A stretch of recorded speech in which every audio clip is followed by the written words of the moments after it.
Good morning all of you. आज है 8 नवंबर।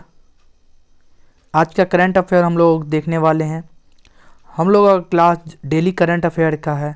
हम लोग रोज़ का क्लास है जो है 10 से 8 मिनट का वीडियो बनता है, जिसमें हम लोग 10-15 क्वेश्चन डिटेल में पढ़ते हैं करंट अफेयर के और उसके फैक्ट के बारे में जानते हैं। ये जो है दोस्तों, ये क्लास आपको सारे आने वाले कंपटीशन एग्ज़ाम में बहुत ही सहायक होता है, जिससे आपको आने वाले कंपटीशन एग्ज़ाम में आपको ये ज़रूर आपको इस प्रकार के क्वेश्चन देखे जाएंगे। तो चलिए दोस्तों, हम लोग ज़्यादा बात ना करते हुए इस क्लास को स्टार्ट करते हैं। तो पहला क्वेश्चन ही आप लोग के लिए बड़ा इंटरेस्टिंग है पहला क्वेश्चन, क्योंकि ये पहला क्वेश्चन जो है भारत और नेपाल से जुड़ी हुई खबर के मद्देनज़र है। तो ये हो सकता है जो आपको एग्ज़ाम में डेफिनेटली पूछा जाए। तो क्वेश्चन है, हाल ही में राष्ट्रपति विद्या देवी भंडारी ने किसे नेपाली सेना के जनरल मानद रैंक से सम्मानित किया गया है? तो जनरल मानद रैंक से सम्मानित जो आपको किया गया है नेपाल के द्वारा विद्या देवी भंडारी, जो कि अभी प्रेजेंट में नेपाल के राष्ट्रपति है। तो भारतीय सेना प्रमुख जनरल मनोज मुकुंद नरवणे को ये जो है सम्मानित किया गया, मानद रैंक से सम्मानित किया गया है। ये सम्मानित होने के बाद जो है दोस्तों, जो भारत और नेपाल के बीच में जो बहुत सारी टेंशन चल रहा था, ये थोड़ा सा कम होगा और लोगों में विश्वास पैदा होगा जो भारत नेपाल के बीच सब कुछ ठीक है। भारत नेपाल देश दोस्तों पड़ोसी देश है और काफ़ी गहरी दोस्ती है काफ़ी समय से, लेकिन इस बीच में थोड़ा सा उसकी दोस्ती में गहराई में खटास पैदा हुआ है। लेकिन मैं यही आशा करता हूँ जो भारत और नेपाल की दोस्ती फिर से गहरी हो। चलिए दोस्तों, हम लोग ज़्यादा बात न करते हुए आगे नेक्स्ट क्वेश्चन की तरफ चलते हैं। दूसरा क्वेश्चन है दोस्तों, ओपन इरा में 1000 मैच जीत दर्ज करने वाले चौथे टेनिस खिलाड़ी कौन बने? तो ओपन इरा में राफेल नडाल जो है 1000 मैच जीतने वाले चौथे खिलाड़ी के रूप में बने हैं। राफेल नडाल जो है दोस्तों काफ़ी बड़े खिलाड़ी हैं टेनिस से। अगर टेनिस के द्वारा अगर कोई भी सवाल पूछा जाएगा तो राफेल नडाल और नोवाक जोकोविच और एंडी मरे, ये 3 ऐसे खिलाड़ी हैं जो काफ़ी फेमस खिलाड़ी हैं आपको टेनिस में। ठीक है दोस्तों, तो चलिए हम लोग आगे बढ़ते हैं, थोड़ा सा इनके फैक्ट के बारे में देख लेते हैं।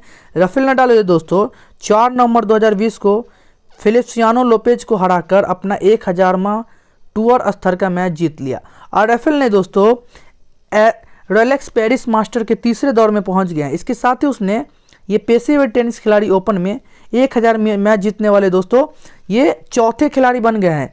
उन्होंने अब तक मतलब 20 ग्रैंड स्लैम भी जीत चुके हैं। ये टेनिस के अलावा दोस्तों जिनको जो मतलब टेनिस के अलावा फुटबॉल में भी दिलचस्पी है। और इनका जन्म दोस्तों 3 जून 1986 में स्पेन में हुआ था। राफेल नडाल है दोस्तों अपना पहला ग्रैंड स्लैम जो जीता था वो 2005 में जीता था। ये था इंपॉर्टेंट फैक्ट राफेल नडाल के से जुड़ा हुआ। चलिए दोस्तों, हम लोग नेक्स्ट क्वेश्चन की तरफ चलते हैं। नेक्स्ट क्वेश्चन है, निम्न में से कौन सा राज्य या केंद्र शासित प्रदेश है जो राजस्थान के बाद पटाखों पर प्रतिबंध लगाने के लिए दूसरा राज्य बन गया है? दोस्तों जैसा कि आप लोगों को पता है जो दीपावली का टाइम आ चुका है और दीपावली का टाइम आते ही दोस्तों हर जगह चुनाव गली में पटाखे के बारे में चर्चा होने लगती है। पता नहीं पटाखे में ऐसा क्या है। मैं जानता हूं जो देखिए पटाखे से प्रदूषण फैलता है, लेकिन ग्रीन फटाखों पर प्रतिबंध, इससे मुझे कुछ समझ में नहीं आता है। ग्रीन फटाखों पर भी प्रतिबंध लगाया गया है, क्यों लगाया गया है इसके लिए सरकार ने किसी प्रकार का नोटिस नहीं दिया, लेकिन फटाखे पर प्रतिबंध लगाया है। मान सकता हूँ जो दिल्ली का प्रदूषण लेवल बहुत हाई है, लेकिन आप ग्रीन फटाखों पर भी अगर प्रतिबंध लगा रहे हैं तो फिर तो ये त्यौहार वेस्टेज त्यौहार आप लोग बना रहे हैं। तो ये ऐसा राज्य जो दोस्तों दिल्ली बना है। दिल्ली ने 5 नवंबर से लेकर आपको फटाखे पर बैन लगा दिया है। 5 नवंबर से यहाँ पर आप लोग को दिखाई दे रहा होगा जो दीपावली से पहले दिल्ली सरकार ने 5 नवंबर 2020 को राष्ट्रीय राजधानी पटाखे पर प्रतिबंध लगा दिया। मतलब देश की राजधानी में पटाखे पर 5 नवंबर से दोस्तों प्रतिबंध लग चुका है। और ये जो बोला गया है मतलब सरकार के द्वारा जो बोला गया है, मतलब डॉक्टरों को चिकित्सा सुविधाओं में फैलाव के लिए और कोविड-19 के मामलों में तेजी बढ़ने के कारण ऐसा निर्णय लिया गया है। और सबसे बड़ा मुद्दा तो मुझे लगता है दोस्तों वायु प्रदूषण के मुद्दे में ध्यान में रखते हुए निर्णय लिया गया है। दिल्ली के जो मुख्यमंत्री अभी में फिलहाल में है दोस्तों अरविंद केजरीवाल है, आपको जैसा कि पता ही है। दिल्ली में जो दोस्तों अभी कोविड-19 का मामला थोड़ा बढ़ रहा है। इस स्थिति का जायजा लेने के बाद एक इंटरव्यू में इस बात की जानकारी जो दिल्ली सरकार के द्वारा दिया गया था, जो दिल्ली में कोविड-19 के रोगियों की संख्या में पिछले कुछ दिनों में काफ़ी तीव्र गति से वृद्धि हुई है दोस्तों। मतलब कोविड-19 का जो केस है दिल्ली में और तीव्र गति से बढ़ने लगा है। तो इसमें दिल्ली सरकार तो चाहेगी जो इसमें कमी हो, लेकिन ग्रीन पटाखों पर प्रतिबंध ये मुझे समझ में नहीं आता है, ये सरकार ही समझा सकते हैं। चौथा क्वेश्चन है दोस्तों, विश्व सुनामी जागरूकता दिवस कब मनाया जाता है? विश्व सुनामी जागरूकता दिवस, ये जो है दोस्तों विश्व सुनामी जागरूकता दिवस जो है दोस्तों, सुनामी जो है सबसे पहले सुनामी शब्द का जो है दोस्तों, सबसे पहले हम लोग सुनामी के बारे में थोड़ा जान लेते हैं। सुनामी शब्द का सबसे पहले दोस्तों जापान में नाम लिया गया था, वो भी 1000 वर्ष पहले।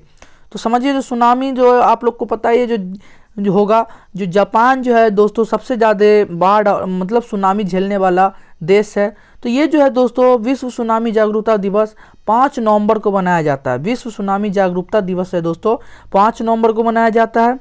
यहाँ पर जैसे कि देखिए 5 नवंबर को विश्व सुनामी दिवस 2020, इस दिन का जो है उद्देश्य आपदाओं के खिलाफ अधिक से अधिक जान माल का बचाने का। मतलब देखिए दोस्तों आपदा को तो आप रोक नहीं सकते, मतलब सुनामी को तो रोक नहीं सकते, लेकिन पहले से पता करके तैयारी जरूर कर सकते हैं। इसके बारे में हम लोग जानते ही हैं, जो अगर सुनामी से तो बचा नहीं जा सकते, लेकिन तैयारी करके इससे जितना ज़्यादा नुकसान कम हो सके वो हम लोग जरूर कोशिश कर सकते हैं। ठीक है दोस्तों, और यहाँ पर देख सकते हैं जापान में सुनामी शब्द का सबसे पहली बार उपयोग किया था, 1000 साल पहले हुआ था। दिसंबर 2015 में संयुक्त राष्ट्र सभा ने 5 नवंबर को सुनामी जागरूकता दिवस मनाने के बारे में, मतलब विश्व संयुक्त राष्ट्र सभा ने इसे 2015 में मान्यता प्राप्त किया 5 नवंबर को। ठीक है दोस्तों, तो ये भी याद रखिएगा। नेक्स्ट क्वेश्चन है, 4 नवंबर 2020 को किन 2 देशों की नौसेनाओं ने संयुक्त रूप से करंट नौसेना अभ्यास शुरू किया? मतलब 4 नवंबर 2020 को किन 2 देशों की सेनाओं ने संयुक्त रूप से करंट नौसेना अभ्यास शुरू किया? तो इसमें दोस्तों बांग्लादेश और अमेरिका है। बांग्लादेश और अमेरिका के लिए ये बहुत ही बड़ा, बांग्लादेश के लिए खासकर दोस्तों ये बहुत ही बड़ा अवसर है। जो अमेरिका जैसा देश बांग्लादेश जैसे छोटे देश के साथ युद्धाभ्यास कर रहा है, तो ये बांग्लादेश के लिए बहुत ही गर्व की बात है। और बांग्लादेश और अमेरिका का रिश्ता में इसमें काफ़ी आगे की ओर बढ़ोतरी होगी, तो बांग्लादेश के लिए बहुत ही अच्छी खबर है। और बांग्लादेश के कैरेट एक्सरसाइज में विभिन्न प्रकार के जो है आपको रासायनिक व्यावसायिक आदान प्रदान के साथ साथ दोस्तों दोनों देशों के लोगों के बीच बातचीत हुई और आपसी तालमेल भी शामिल हुआ। मौजूदा कोविड-19 की महामारी के कारण यह कार्यक्रम आभासी प्रक्रिया से आयोजित किया गया, मतलब थोड़ा सा नॉर्मल में किया गया, लेकिन ठीक ठाक हिसाब से किया गया। तो ये भी आपको याद रखना है। तो आप नेक्स्ट क्वेश्चन है दोस्तों, कौन सा राज्य जीएसटी क्षतिपूर्ति की कमी को पूरा करने के लिए 1.1 लाख करोड़ रुपये उधार लेने के लिए असंतुष्ट राज्य या केंद्र शासित प्रदेश में दूसरा विकल्प बना है? मतलब दोस्तों यहाँ पर जो जीएसटी का जो क्षतिपूर्ति हुई है, जीएसटी वसूलने में राज्य सरकार के द्वारा, तो इसको भरने के लिए 1.1 लाख करोड़ रुपया उधार लिए गए हैं। इसमें दोस्तों सबसे पहले जो है जो असंतुष्ट हुए थे वो पांडिचेरी हुए थे, और अब जो आके जो बात आ रहा है तो राजस्थान जो भी है, राजस्थान भी मतलब इससे नाखुश है। तो राजस्थान सरकार ने भी ये मतलब इससे इनकार कर दिया है। और आपको बता दें जो लगभग आपको 5,462 करोड़ रुपये जुटाने की अनुमति होगी राजस्थान सरकार के अतिरिक्त। मतलब ये जो है आपको 6404 करोड़ प्रदान किए गए हैं। और राज्य के सकल घरेलू उत्पाद 0% लाभ उठाने के लिए, मतलब 0.5 तक लाभ उठाने के लिए इसे बढ़ाने की प्रक्रिया में ये एक बहुत बड़ा कदम है, लेकिन राजस्थान गवर्नमेंट ने इसे इनकार कर दिया है। तो चलिए दोस्तों हम लोग आगे बढ़ते हैं, ये भी याद रखिएगा आप लोग। ठीक है दोस्तों, और नेक्स्ट क्वेश्चन है, किस राज्य ने आशा कार्यकर्ताओं के लिए 57 करोड़ रुपए के पैकेज की घोषणा की है? तो दोस्तों आप लोग पता है जो आशा जो है बच्चे को डिलीवरी के लिए बहुत ज़्यादा हेल्पफुल होते हैं। ग्रामीण क्षेत्रों में ये बहुत ही बड़े स्तर पर काम होता है, जिसका 2000 से 3000 के रूप में सैलरी होता है। तो ये जो है दोस्तों इसको बढ़ावा देने के लिए पैकेज की घोषणा की गई है महाराष्ट्र सरकार के द्वारा। ये जो है आपको महाराष्ट्र सरकार के द्वारा घोषित की गई है। ये बहुत ही बड़ा अच्छा स्कीम है।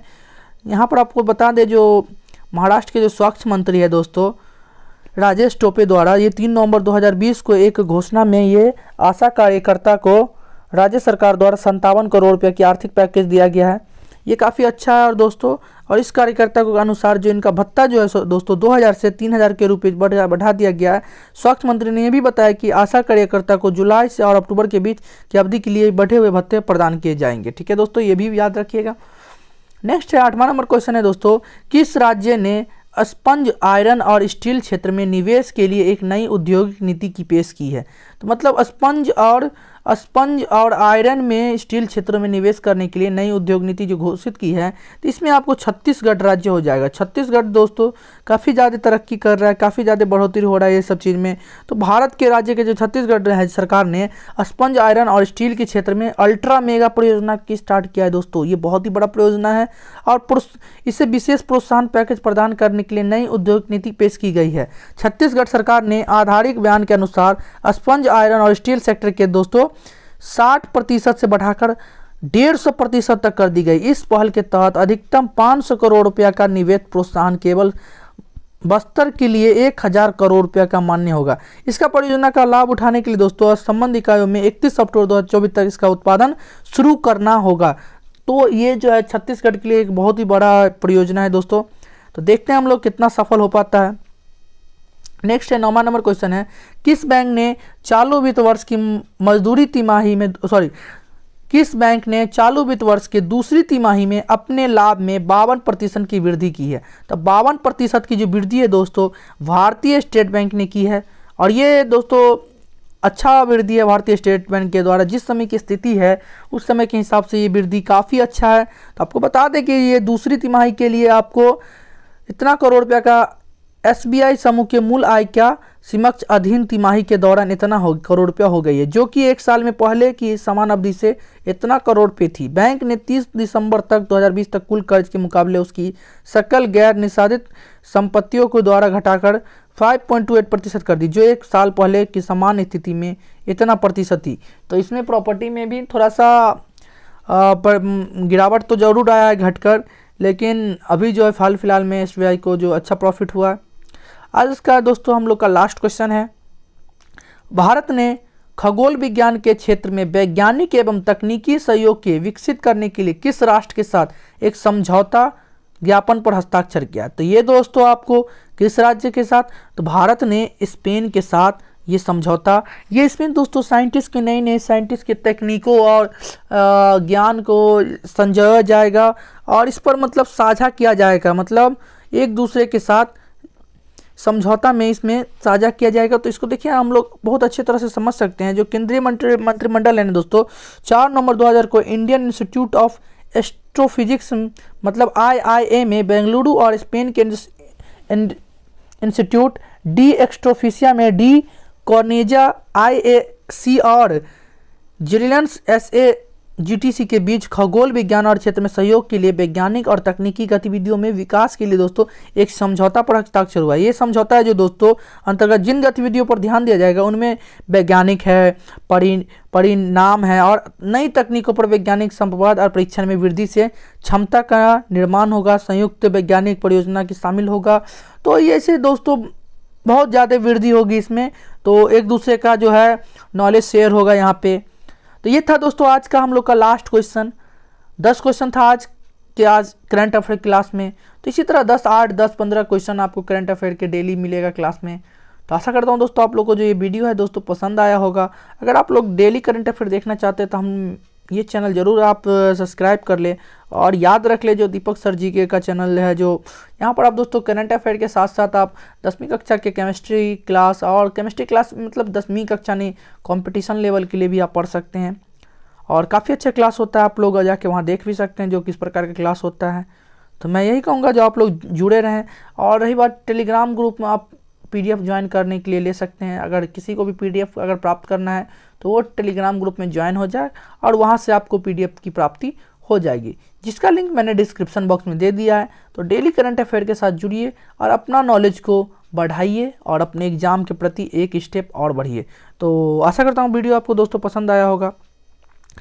Thank you so much. जय हिंद, जय भारत।